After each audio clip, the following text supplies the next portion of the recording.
Welcome to the Alcohol Free Life podcast. I'm Janey Lee Grace. This is for you if you've quit the booze or you'd like to, or maybe you're just sober curious. I'll bring you tips and motivation without any judgment, and there'll be inspiration from experts, quit-lit authors, and sober heroes. Hi, this is Janey Lee Grace. Welcome to the podcast. Pleased to say my cold is better this week. Gosh, that feels so much better, but I've had a heck of a week. So I've got a son with dental pain, with tooth pain. Oh, it's just the worst, isn't it? I really feel for you if you are suffering at the moment with any kind of pain, actually. So let me think what I'm going to share with you this week. There's been, again, it's been one of those weeks in the press where there's been a lot of talk of giving up alcohol and how much we should drink. And, I'm getting to the stage where I honestly don't know whether it's just that it's on my radar.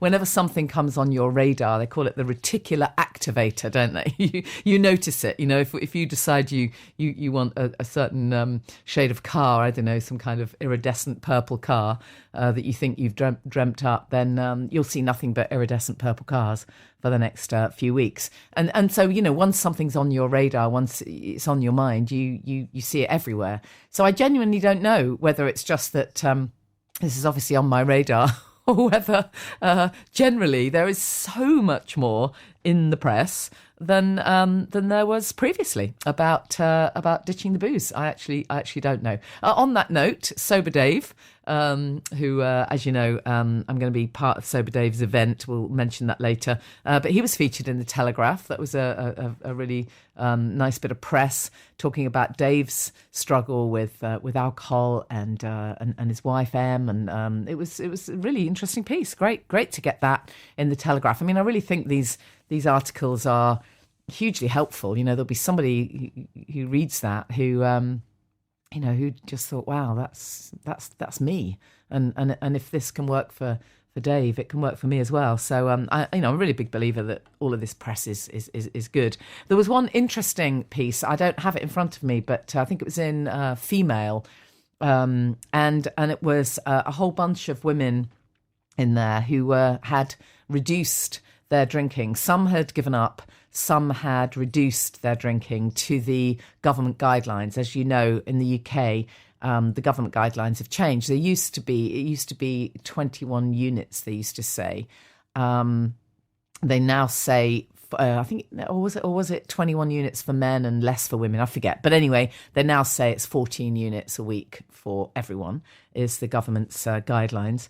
And this article was looking at whether cutting your drinking down to within government levels or even cutting it out completely was beneficial to your health. And they did a whole bunch of tests, liver tests, or a whole bunch of things. And not surprisingly, they found, of course, that the people who had given up drinking and the people who had reduced to under 14 units had greatly improved health in all cases. Many of them lost weight as well. A whole bunch of things changed. None of that is surprising, other than, to me, the fact that the main angle of the piece, obviously as a journalist I can tell what angle they're going for, and the main angle of the piece was that we should stick to within government guidelines. There was nothing at all to really point in the direction of making people recognise that if they don't have an off switch, they need to stop drinking. It was very much about we should stick within guidelines, which of course is greatly of interest to many people. I'm well aware that there are lots of people who are able to practice mindful drinking. They didn't use that phrase, but of course that's what they're really talking about. And one of the experts mentioned in the piece was a hypnotherapist called Georgia Foster, who does help people reduce their drinking. Drink Less in 7 Days, I think, is the title of Georgia's book and hypnotherapy program. So if that's of interest to you, I thought I'd get Georgia on the podcast. So I'm going to interview her and and it'll be really interesting to get her take on this. I mean, just a caveat to that, as in case you're new to the podcast, just so you know, my own position is that I genuinely do not believe that I have an off switch. I was not built with an off switch. So for me, I can't moderate. I can't, and I don't want to moderate. But obviously it took me a while to come to that point. I didn't, when I first decided to quit the booze, when I finally realised things needed to change, I set out to stop for a short period of time. And I recommend that's the case for a lot of people, because it can just feel way too massive to make a decision, okay, I'm going to quit the booze forever. So many people start with dry January or dry July, or go sober for October, or any other time of the year. It doesn't really matter. But when you make that decision, make that decision and set yourself a little challenge, whether it's, 30 days, 3 months, even better, 6 months, much better. And then see how you feel. And for me, I did make the decision to stop for a few weeks. It happened to be January. That was actually coincidence in my case. But at that point, I certainly couldn't see the forever picture. It felt way too big to be able to see that. I couldn't envisage a time when I wouldn't desire a drink. That seemed impossible at that point. But now, of course, looking back, I never did go back to it, and amazingly, I don't ever desire a drink. Isn't that incredible? That actually is incredible. There'll be people who go, "Oh wow, you're so lucky," and that's how I used to feel. I used to be able to say to people who could genuinely say, "Well, now I can take it or leave it." The way I feel about bananas. I might have a banana, or I might not, but I'm not going to be planning my bananas. Oh, well, I'll have a banana on Friday, but I definitely won't have one on Saturday if I've had 2 on Friday, and then I'll allow myself 3 on it's ridiculous for me. But I am well aware that there are people who do moderate their alcohol intake, and there are also people who want to do it a different way. They want to reduce their drinking first, and that can be, of course, very beneficial. Particularly if you're drinking a lot, then you can start by cutting down. Most of you, if you've listened to the podcast or you've read any of my books, you'll know that I absolutely do believe in the power of the mind. I absolutely believe that things like visualization, meditation, hypnotherapy can all be part of the equation, and can be hugely beneficial. When it comes to harnessing how you actually do this. I think those things are very helpful. The power of the mind in there is important, because as we said last week, when you get cravings for alcohol, their cravings are thoughts after the actual sort of physical craving has worn off, which doesn't last very long at all for most people. After that, it is all about what's going on in your head. Having said all of that, I am also really passionate about sharing as much information as I can about the physiological picture as well. I don't believe that everything is to do with the brain and brain chemicals and our thoughts. I also believe that for many of us, there's physical stuff going on as well. We're probably craving sugar and alcohol and various other substances because of various imbalances nutritionally, and I think that's true for many of us. If we suffer from stress, and as many of us do, and not necessarily the most perfect diet. I mean, who does have the perfect diet? Then it's highly likely that we are lacking in certain vital nutrients. And so I'm a really big believer in getting as much information and knowledge and doing as much detective work as we can to ensure that we're putting the right nutrients back into our body. If you have stopped drinking, then it's super important to get those nutrients in, and that's again one thing that I wish I'd done differently. I didn't plan to give up. I kind of just stopped and suddenly and then wondered why I felt so terrible. Until I finally kind of came to my senses and remembered all my own shtick, and then went, oh wow, hold on a minute, wait a minute, surely I'm meant to be putting some B vitamins in and some really good quality protein and surely I'm meant to be doing that. And I went to see a nutritionist and I cracked it, but I left it a little bit late, so for you, I hope that you'll get to it sooner. But it doesn't matter what stage you do this stuff; just do it. It's really important. And to that end, I am going to be offering some coaching. I'm actually training, and I'm going to be offering some coaching for people who want a little bit more one-to-one, personalised help with some of this stuff, this more holistic health and well-being, the whole kind of picture. So that leads beautifully into my guest today, because Ciara Jean Roberts is a fascinating woman. She is a naturopath. She's a yoga teacher. She has her own fascinating health story to share. I'll let her share it with you. She's written a great book called Wholly Aligned, as in WHOLLY, Wholly Aligned. And she's very knowledgeable about nutrition generally. So this particular interview isn't going to necessarily be focusing on giving up drinking or even particularly about necessarily about alcohol. It's a little bit more generic about good nutrition, just some of the basics. A lot of this stuff we all think we already know it, but even after all the years I've been working in this field and writing books, I'm not a trained nutritionist. I've never tried to say that I am, but I have done an awful lot of hours of study around all of this stuff. But I never mind hearing people give their take on it. I never mind being reminded, if you like, of some of these basics of good nutrition, of good health and well-being, of that balanced kind of state. And I think in many cases naturopaths have really got it right. Looking to nature first is always going to be massively useful. So I'm going to play you the interview that I recorded with Ciara. And then I'll remind you a little bit about the event that's happening on Saturday, 7th of September. It's Sober Dave's event, and I'm kind of gate crashing it really. We're helping him get it set up through the charity My Yard, where we do our events at the Jago in London, and we've given Dave that venue. So it's a Saturday afternoon social, 7th of September. You can get tickets on Eventbrite if you just type in self-care for the sober curious. And I'm going to pop up and launch the Sober Club. So all of those people who've been signing up for the waiting list, I really appreciate it. Haven't got too long to wait now. We're beavering away, gathering our experts and getting the website together. If you haven't signed up yet, it's thesoberclub.com.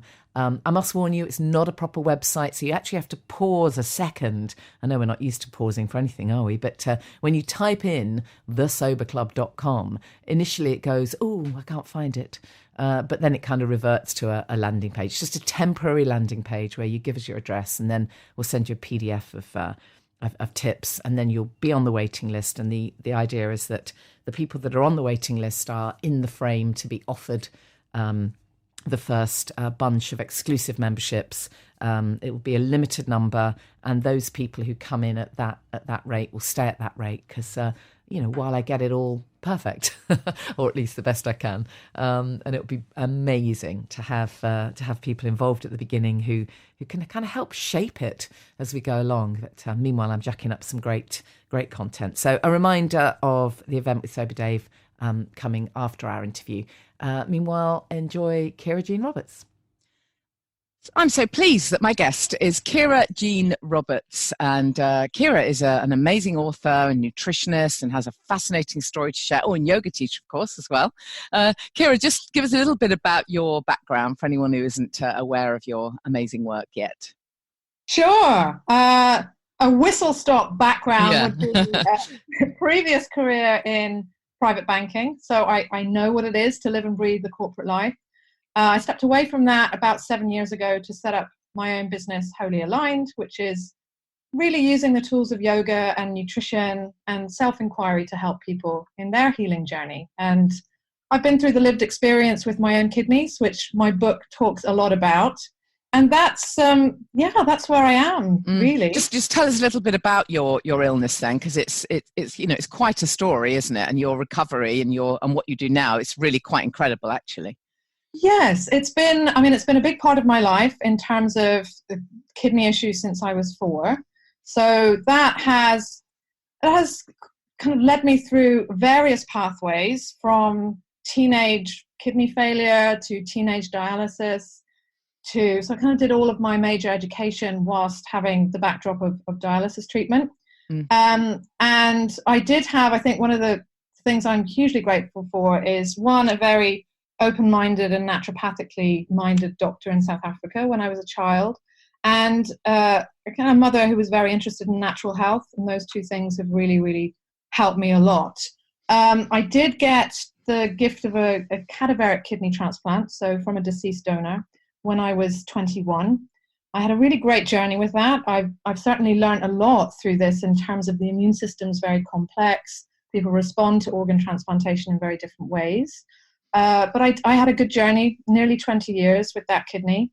So, I did all sorts of things in that time. And that kind of started to reject in my late 30s, which was actually quite well timed in terms of, who you are in your late 30s is you're really going deeper, I think, into your experience as a human. Yeah. And it just offered me a real chance to kind of unpick all that I'd gone through and liberate myself from the pain of it, really. And I finally lost the function in that kidney in 2016. And I now, I call it just part of my self-care is 8 hours of dialysis every night at the moment. So I am listed for another kidney, and that call will come in its time. So I mean, it seems incredible. You talk about this, almost flippantly now. I know you're really used to it, but it's, I mean, to look at you, you look so incredibly healthy. Not only do you look incredibly healthy, you're an amazing yoga teacher, and you can do all these kind of pretzel type movements, which I certainly wouldn't be able to. So it's really impressive, and you must be. The rest of us struggle to manage with minor things, and you've really got a very big thing going on. But what's the key to it all? Then there must be a real massive sense of positivity within you. I think positivity is definitely one thing. I certainly encourage people, though, to go into their feelings. I think I was probably somebody, especially in my 20s, who perhaps repressed an awful lot emotionally. And went after, the great job, the great boyfriend, all of that, which is, it's great in one sense, but you're kind of avoiding your inner depths in another way. So I think what I've realized is that your greatest challenge can really become your greatest gift, because it has shown me firsthand what it is to really walk with death at your shoulder. Yeah. There's a shamanic saying that, shamans walk with death at their shoulder. And we mustn't be scared by that, because when we can walk with that presence and that knowledge that death comes to us all, and in many ways, we can live more fully. That has certainly been my experience. But I'm sure you would also say that your, that the holistic approach that you've taken has been what saved you. I mean, I'm guessing if you'd gone a very different route and purely stuck with the medication that you were being offered, it might have been a very different story, I'm guessing. I know. I think that you're absolutely right there. I would wholeheartedly agree. And that's why I'm so thankful that I had those strong seeds sown as a child, because it really does. When you have that pillar, I didn't realize it when I was that young child. I thought it was just normal to have like plentiful fruit growing in the garden, and just to be aware of drinking water and not eating rubbish, basically. So it's not to be puritanical, but it's just, nature is bountiful, and we would do well to remember that we're part of nature. Yeah. So, the rise of processed foods and all of this has been, well, we can see it's been a disaster for public health. Yeah. So I'm guessing for you then, addictions like alcohol have not reared their ugly head, because it just would be another thing that just you really don't need on top of everything else. Yeah. I think where I got to, actually, interestingly, when I was about 30, so still relatively young, I think I used to suffer from migraines as well. I'm not sure that I really want to carry on putting this toxic load into my body. So it's not to say that I don't ever drink, but I drink. Maybe, if to average it out, maybe 2 units in a week. Some weeks, nothing. So it's small amounts. But I probably would consider, giving it up completely. I think. Yeah, that's this work that I'm doing is all about the fact that I was one of those people who fell into it. I never ever considered myself an alcoholic. I wasn't at rock bottom, but I was definitely drinking too much, and as people who have heard me speak about this will know. I was one of those people who's kind of waking up at 3 a.m. thinking, what am I doing? Because one drink was never enough for me. I think some people do have an off switch, and this is something we talk about a lot. There is some people are kind of come with an off switch, so they can be very sensible and have one, and that's it, which I can do with coffee. I can have a cup of coffee. I don't need another 5 cups of coffee, but with alcohol, I did. And there are many, many, many, many millions of people like that. And they're the people that I'm trying to kind of get through to, because at the beginning, at least, so many of us don't realize there is another way. And then many of us who have done that journey, as it were, and have managed to kind of get through that, then get to the point where we're thinking, okay, now how can I get well generally?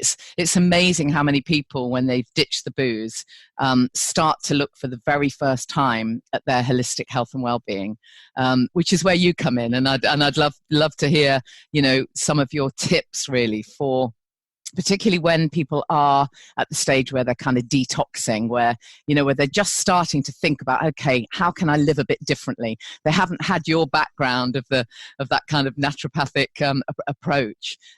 So, some people really are coming from a background of kebabs and junk food and processed food, and that they're just starting to kind of think, oh my goodness, what I actually do want to feel better. Not just stop the drinking, but really feel better. So I love exploring these kind of tips and ideas around how we can bring more of the good stuff into our lives. Yes. That's a very long answer, sorry. No, but I love that. And thank you for sharing, because that's very powerful, your own journey as well. It's not easy to come away from these habits that can creep in. Habits that are easy to form and not so easy to break. Yeah. So it's kind of finding where, those small tips, those practical things that we can do for ourselves without overwhelming. And I think when it comes to something like alcohol that's so widely accepted in our society, it's, in quite large amounts as well. It's very absolutely. You might think nothing of having 3 large glasses of wine, and that's 10 units of alcohol right there in one evening. Yeah. So I think a good place to start is to really sit down with yourself and ask, well, how much am I actually having? Because it might be that you're like, I'm not having that much. I might have a glass of wine to unwind every evening, but that's okay. But, if you're doing home measures, it can be very easy to, go through that bottle of wine in 2 or 3 days. So I think a really good practical place to start is to just sit down and consider honestly, how much am I drinking? Yeah. Because I think people also get a bit confused, or they're just not aware how much a unit actually is. A strong pint of beer can be 3 units. People might think, I'm driving, I'm just going to have the 1 pint. I'm like, well, that's 3 units right there. So I think that's a great place to start. I think also just in terms of, if you're starting to explore this, you do need to be kind to yourself, because unless you're a certain personality that can just say, okay, I'm stopping, I'm not having it anymore. But that tends to be quite unusual. You need to kind of do it slowly. It's a bit like coming off anything. You need to do it slowly. So perhaps where you are drinking, that you're making sure you're hydrating. So 1 for 1, 1 alcoholic drink, 1 glass of water. And actually what that will help give the belly a sense of fullness. And you might then think, actually, I don't have space for that 3rd glass of wine, for example. Yep. So, and you're also helping your liver through it. The liver is constantly detoxifying.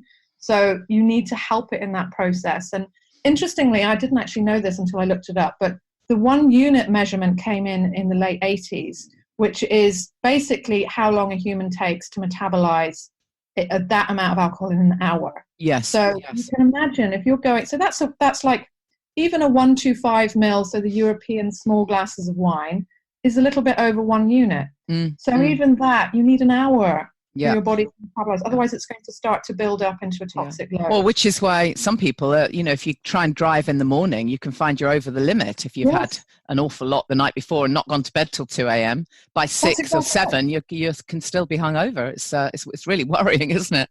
Well, it is worrying, because you've got the double-edged sword there. You've got potentially you're still drunk, and also you're sleep deprived. Yeah.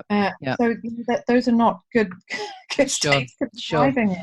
So when people are at those early stages, then aside from putting the water in, what else can we consume, or, let's start with food. What else can we take that will help us to feel better? Because, there are often certain supplements and certain vitamins and minerals that we're probably depleted in. And of course, if we're not getting that kind of kick that alcohol gives us, what else can we put in that will go some way to giving us a bit of a boost? Yes, great. So food is just great. I would rather answer this question using purely food than going down the supplement route. For example, so zinc is a great example, because you need good amounts of zinc to be able to metabolize alcohol. There's an enzyme called alcohol dehydrogenase that needs zinc as a cofactor. So just give us some examples where we'd find zinc then. Yeah, so things like you could have a little handful of pumpkin seeds or sunflower seeds a day. Nuts are also great if you tolerate nuts, if those are okay. And you don't need to go crazy with nuts, because they're pretty high in fat. So everything is intended in balance. Yeah. So that can be one really helpful way. The other thing to consider, that alcohol in larger amounts is depleting our B vitamins. Yeah. Which is, our B vitamins are water soluble, meaning that they wash out really easily. So alcohol is a bit of a diuretic anyway. So we're going to be excreting a lot through the urine. So making sure that you're getting your B vitamins, things like mushrooms and sort of the whole grains, oats and wheat if you tolerate it. So a good slice of sourdough bread or something like this, just to kind of keep those B vitamins up, because they're really important for energy as well. There's a lot. We have a lot of adrenal burnout, which alcohol is a big contributor to. Yeah. Which is why we also need to have good amounts of vitamin C. Yeah. So in the body, the adrenal glands actually have one of the highest concentrations of vitamin C. So when we're stressed, we arguably need more vitamin C. So and how would you take that then? You say you'd rather do this with food rather than supplements, but vitamin C is a difficult one, isn't it? Because we aren't really necessarily designed to have masses of oranges. So would you get it from broccoli or... broccoli is high in vitamin C, isn't it? Yeah, all the greens. So all the leafy greens. Yeah, broccoli is great. All your fruit and veg are going to be pretty great.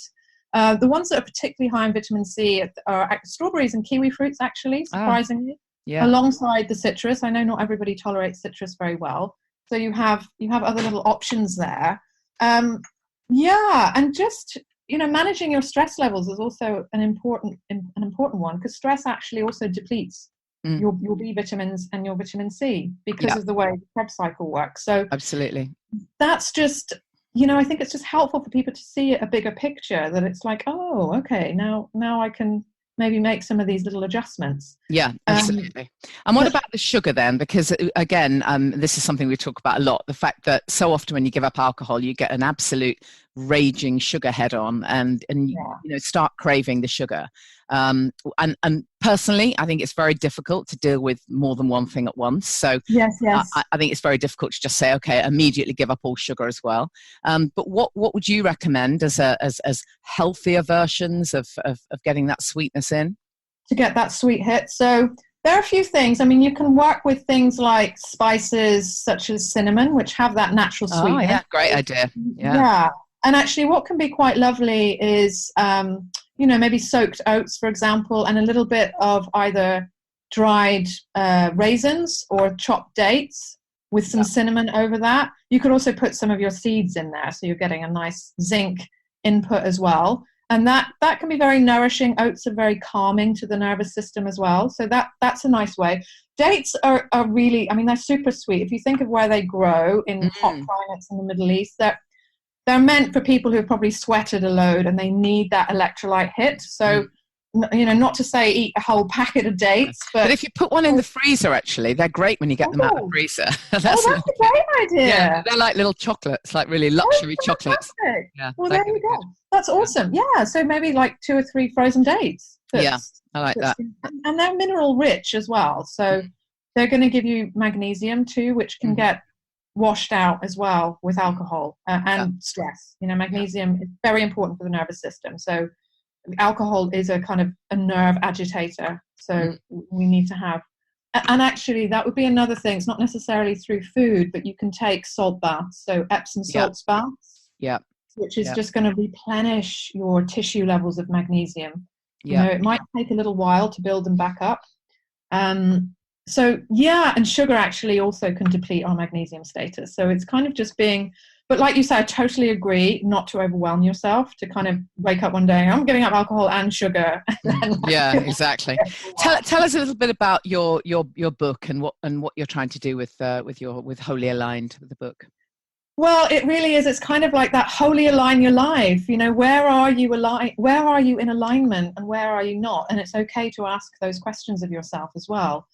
You know, it's okay to desire something for yourself and work towards that. So wholly aligned, wholly alive it's a big part of just tuning in, trusting your intuition more, and finding the tools that work for you. So, you know, I have chapters on yoga and nutrition in there because those have been very powerful tools that have worked for me.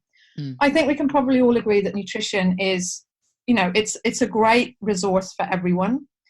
But in terms of movement and exercise, you know, find what really works for you. And that's what I would encourage. And I also don't like, you know, I'm going to use puritanical again, because I think we don't want to risk being holier than thou and preaching at people when we know ourselves that it's tough to make changes. And it will happen in your own time, but you need to kind of set your intentions and be intentional about your life. Otherwise you're just drifting. If we drift, we can get so easily lost. So being intentional is really, really important.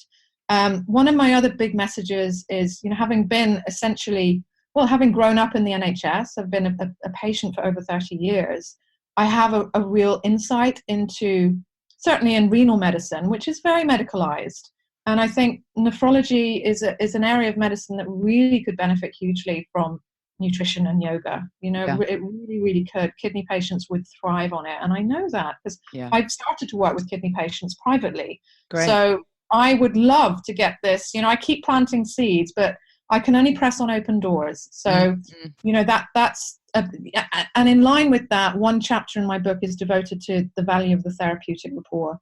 I think that we can't underestimate how important the doctor-patient relationship is.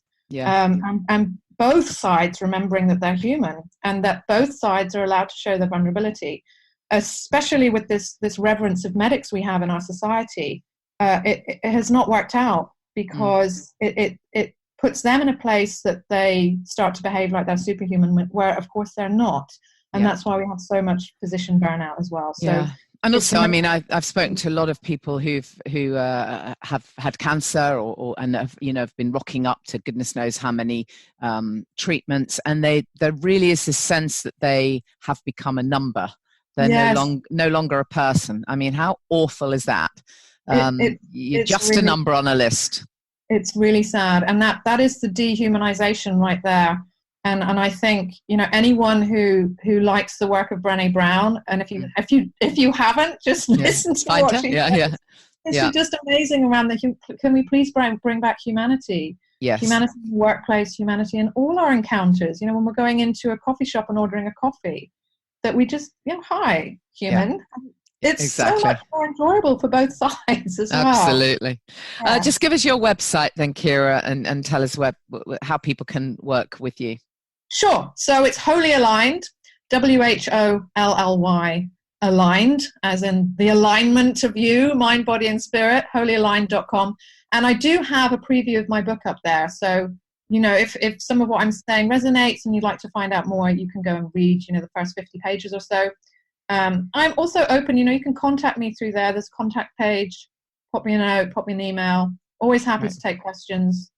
Because it's just so exciting to engage with people, and it's lovely when you put your work out there, and that, because sometimes it can feel like, have I just put my work into a black hole? Yeah, totally. I've been there. Get a comment or like, I read your book, it was so beautiful. Brilliant. You know, it's really, really lovely. It's very affirming. It's why I do what I do. Excellent. Thank you. So thank you, Ciara. As I say, I'm going to be offering some one-to-one coaching that will be in early September. I might offer a few free taster sessions. So watch this space if I want to get, you know, have a little bit of practice. We'll see. Please put into action some of these basics. It's amazing how easy it is to forget. You know, I was talking to someone the other day about whether they keep a food diary. Someone was trying to address a health issue, and they'd been asked asked to keep a food diary, and they found it almost impossible. And I know exactly what they meant. It's almost like I can't bear to write. I mean, it's hard enough admitting how much you drink, right? Remember when you used to have to do that, kind of to actually tot up how many you drink? We always managed to kind of leave out the odd glass. But a food diary, it's painful having to write down every single thing you eat, every snack, every drink, it's just the odd biscuit, it's the odd this, it's the odd that. And it's like, oh my goodness, when you actually write it down, it looks like a huge amount, or it looks like the wrong stuff. And I think all of us get to feel a little bit stressed about all of that. But anyway, my point is, if you do keep that kind of diary, and you really do write everything down, you often look at it over the course of a few days, and you can kind of look at it and go, wow, when I look at that, I realise that, on Monday or whatever, I didn't actually get any decent protein in. I was travelling, I was doing this and that, I was grabbing food on the go, I didn't actually have any decent protein. And then you look the next day, wow, did I get 5 portions of fruit and veg? No, not even close, let alone the 10 that we should probably have. And then you kind of ask yourself, right, did I actually drink enough water to really keep hydrated? No, probably not. We're all of us, with the best will in the world, we talk about this stuff. I'm so guilty of this. You spend my life banging on about this stuff, but when you really look at it, when you're busy, how many of us actually do it? So I think it's really good to be reminded of some of these basics, and then just make your decision. If it is that you need to drink more water, and you know that you do, grab yourself a 2-litre bottle and just fill it up at the beginning of the day, and make sure that at least that amount is down you by the end of the day. And just a few basics like that. I think as with the not drinking thing, so much of this comes down to preparation. When you're not drinking, the early stages of sobriety, it's all about preparation. It's all about making sure that you know ahead of when you go out, what are you going to drink? What you're going to say to people who ask you. How you're going to get home and what time you're going to get home from wherever you're going. That you've got something on hand that's going to satisfy that craving. If it's something healthy, so much better. If there's a sweet, in inverted commas, treat that is healthy enough or better for you than just a load of rubbish. But it's about the prep, isn't it? And if there's an alcohol-free drink that you really like, buy it. It's not going to be any use to you when you're craving a drink, and kombucha would do the trick, but you don't have any in the house. So you have to think ahead with this stuff. You have to do a bit of prep, and it's exactly the same with good nutrition. So a reminder then that Saturday, 7th of December. No, it's not. Saturday, 7th of September is it's Sober Dave's Saturday afternoon social. You can find him on Instagram at sober_Dave_today. So at Sober Dave today. You can find me at Janey Lee Grace. And it's Saturday, 7th September, 1:00 at the Jago in Dalston in London. I think tickets are £10. It's Dave's thing. I'm going to just pop up. I think he's playing live music. There's definitely lunch included, a light lunch. And it's been sponsored by Rock Sober, who will have their alcohol-free beer there as well. So you'll get to try some of that if you drink alcohol-free beer. So if you type self-care for the sober curious into Eventbrite, you'll find the link there for tickets. And that's when I'm going to kind of formally, raise a glass of alcohol-free sparkling something and launch the Sober Club. So if you haven't already signed up for the waiting list, thesoberclub.com. It's just a landing page at this point. It's not a website. If you have any questions or any feedback, any comments, then it's at Janey Lee Grace across social media. And I look forward to speaking to you soon. Give yourself a really big hug. Thank you for listening to the Alcohol Free Life podcast with Janey Lee Grace. Please subscribe to us on iTunes, rate us, share on social media, and tune in again.